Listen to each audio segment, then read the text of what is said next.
क्या cloud kitchen खोलना secure है और मैंने कोई गलती तो नहीं करी एक क्लाउड किचन खोल के? तो गाइस ऐसा बिल्कुल भी नहीं है, आप लोग भी खोल सकते हैं क्लाउड किचन। पर यहाँ बात हो रही है एक पिज़्ज़ा के क्लाउड किचन के बारे में, और पिज़्ज़ा के क्लाउड किचन में बहुत सारी मशीन्स लेनी पड़ती है। यहाँ सिर्फ हाथ से काम नहीं चलता। तो मैं इस वीडियो में आपको पूरा एक्सप्लेन करने वाला हूँ कि कहाँ से मैंने क्या मशीन्स ली थी। और मशीन्स से लोग सोचते हैं एक बस अवन लेना है, पर ऐसा कुछ नहीं है गाइस। एक अवन के साथ बहुत सारी चीज़ें होती है जो हमें लेनी पड़ती है पिज़्ज़ा के क्लाउड किचन के बाद। और गाइस आजकल एक क्लाउड किचन खोलना भी बहुत मुश्किल होता जा रहा है क्योंकि कंपटीशन बहुत ज़्यादा है। और ये सारी चीज़ें ना आपको पहले सोचनी होंगी, क्योंकि एक बार आपने एक स्टेप ले लिया उसके बाद आप पीछे वापस नहीं जा सकते, क्योंकि आपको तो वो करना ही है अब आगे।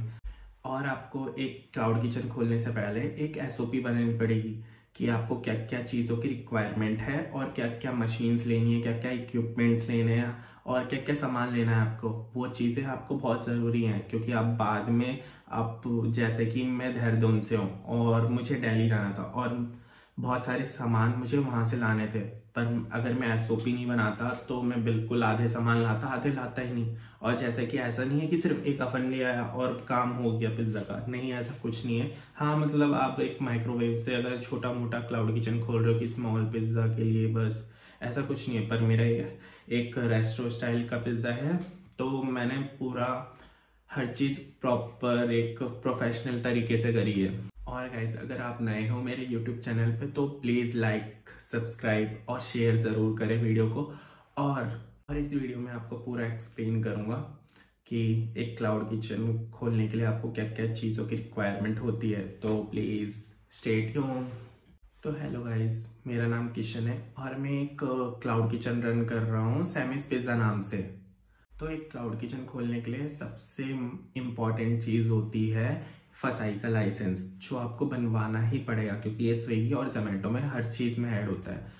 और उसके बाद आपको एक बैंक अकाउंट भी चाहिए रहता है, और बैंक अकाउंट के लिए आप एक करंट अकाउंट खुलवा लोगे तो ज़्यादा अच्छा रहेगा, वो आपको लॉन्ग टर्म में बहुत फ़ायदेमंद होगा। और तो फिर चलते हैं हमारी मशीन्स की तरफ। जैसे कि मैंने आपको पहले ही बताया था, लोग ये सोचते हैं कि बस एक अवन लेना है और एक बस पिज़्ज़ा के सामान लेने और क्लाउड किचन खुल गया, पर ऐसा कुछ नहीं है गाइज। हमको एक एक चीज़ें प्रॉपर करनी पड़ती हैं अगर आप एक क्लाउड किचन खोल रहे हो। और हाइजीन बहुत इंपॉर्टेंट है क्योंकि आप घर से कर रहे हो तो लोग ये सोचते हैं हमें हाइजीनिक खाना मिलेगा, मतलब हाइजीन बहुत इंपॉर्टेंट है, तो इसका बहुत ज़्यादा ध्यान रखना पड़ता है। तो जैसे मैंने स्टार्टअप करने से पहले मैंने अपना फसाई का लाइसेंस बनवा लिया था।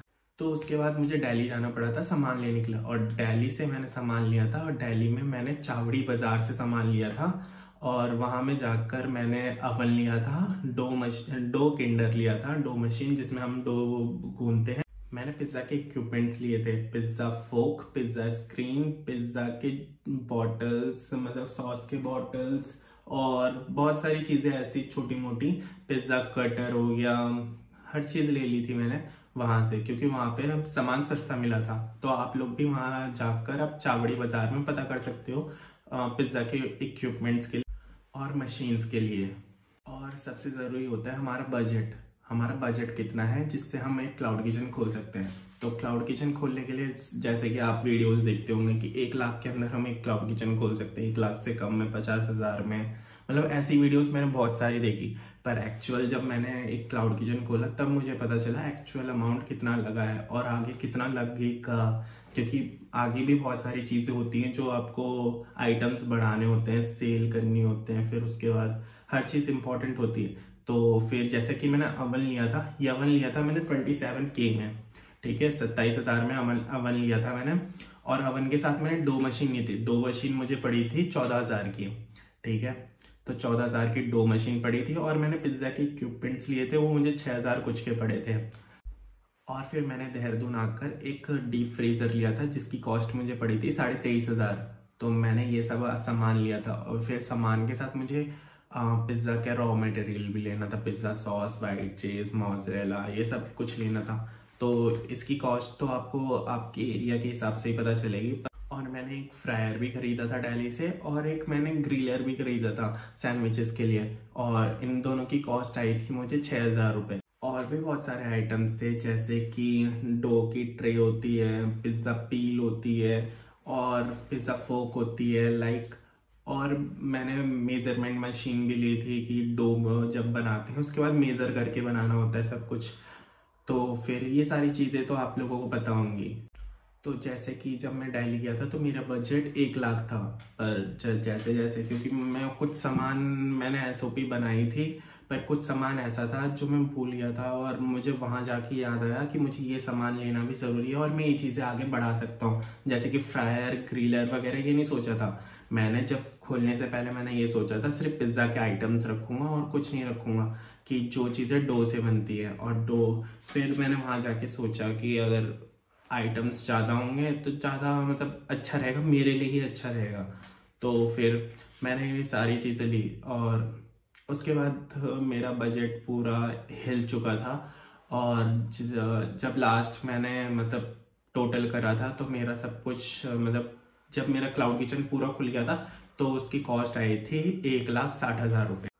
और ये भी 1,60,000 रुपये इसलिए आई थी क्योंकि मुझे पूरा प्रॉपर प्रोफेशनल तरीके से खोलना था एक क्लाउड किचन, ना कि एक छोटा सा ओवन लेके और पिज़्ज़ा बेस बाहर से सब कुछ ऐसा ही बन रहा। और मुझे अच्छा ही नहीं लगता वो पिज़्ज़ा, लाइक मैं अगर बना रहा हूँ तो बिल्कुल प्रोफेशनल तरीके से बनाना चाहता था जो लोगों तक पहुँचे और टेस्ट भी अच्छा लगे लोगों को। तो चलते हैं, मैं आप लोगों को अपनी मशीनें दिखा देता हूँ। तो गाइस ये रहा अवन, और ये एक गैस अवन है जो कि इलेक्ट्रिसिटी से और गैस से दोनों से चलता है। और फिर ये रहा मेरा डो किंडर जो जिसमें डो बनती है। और मैंने एक डीप फ्रीजर लिया था, ये 350 लीटर का है। तो गाइस जैसे कि मैंने आपको बताया मैंने एक गैस अवन लिया था, और मैंने गैस अवन इसलिए लिया था क्योंकि ये इलेक्ट्रिसिटी से भी चल सकता है। और जैसे हमारे जोमेटो या स्विगी पे या बाहर से कोई ऑर्डर आ गया ऑफलाइन और लाइट चली गई तो ये इन्वर्टर से चल सकता है। इलेक्ट्रिक अवन इन्वर्टर से नहीं चलता है क्योंकि वो बिजली बहुत ज़्यादा लेता है, इसलिए ये मुझे सही लगा, इन्वर्टर से चल सकता है। पर आप इलेक्ट्रिक अवन भी ले सकते हो अगर आपका एरिया अच्छा है, ज़्यादा लाइट वगैरह नहीं जाती है तो गाइज मैं आशा करता हूँ कि आपको सब कुछ समझ आया हो, और हम ये वीडियो यहीं ख़त्म करते हैं। और आप लोगों को कोई भी क्वायरीज हो तो आप मुझे डीएम कर सकते हो इंस्टाग्राम पे, मैं आपको पूरा मैं कंसर्न करूँगा और आपको पूरा सब कुछ बताऊँगा, हेल्प करूँगा मैं आपकी प्रॉपर, कि कैसे आप एक क्लाउड किचन खोल सकते हो। तो गाइज अगर आपने अभी तक भी मेरा चैनल सब्सक्राइब नहीं करा है तो प्लीज़ सब्सक्राइब और लाइक शेयर तो कर ही दीजिए, क्योंकि आपको इस चैनल पे बहुत काम की चीज़ें मिलने वाली हैं। तो गाइज बाय बाय, मिलते हैं नेक्स्ट वीडियो के साथ।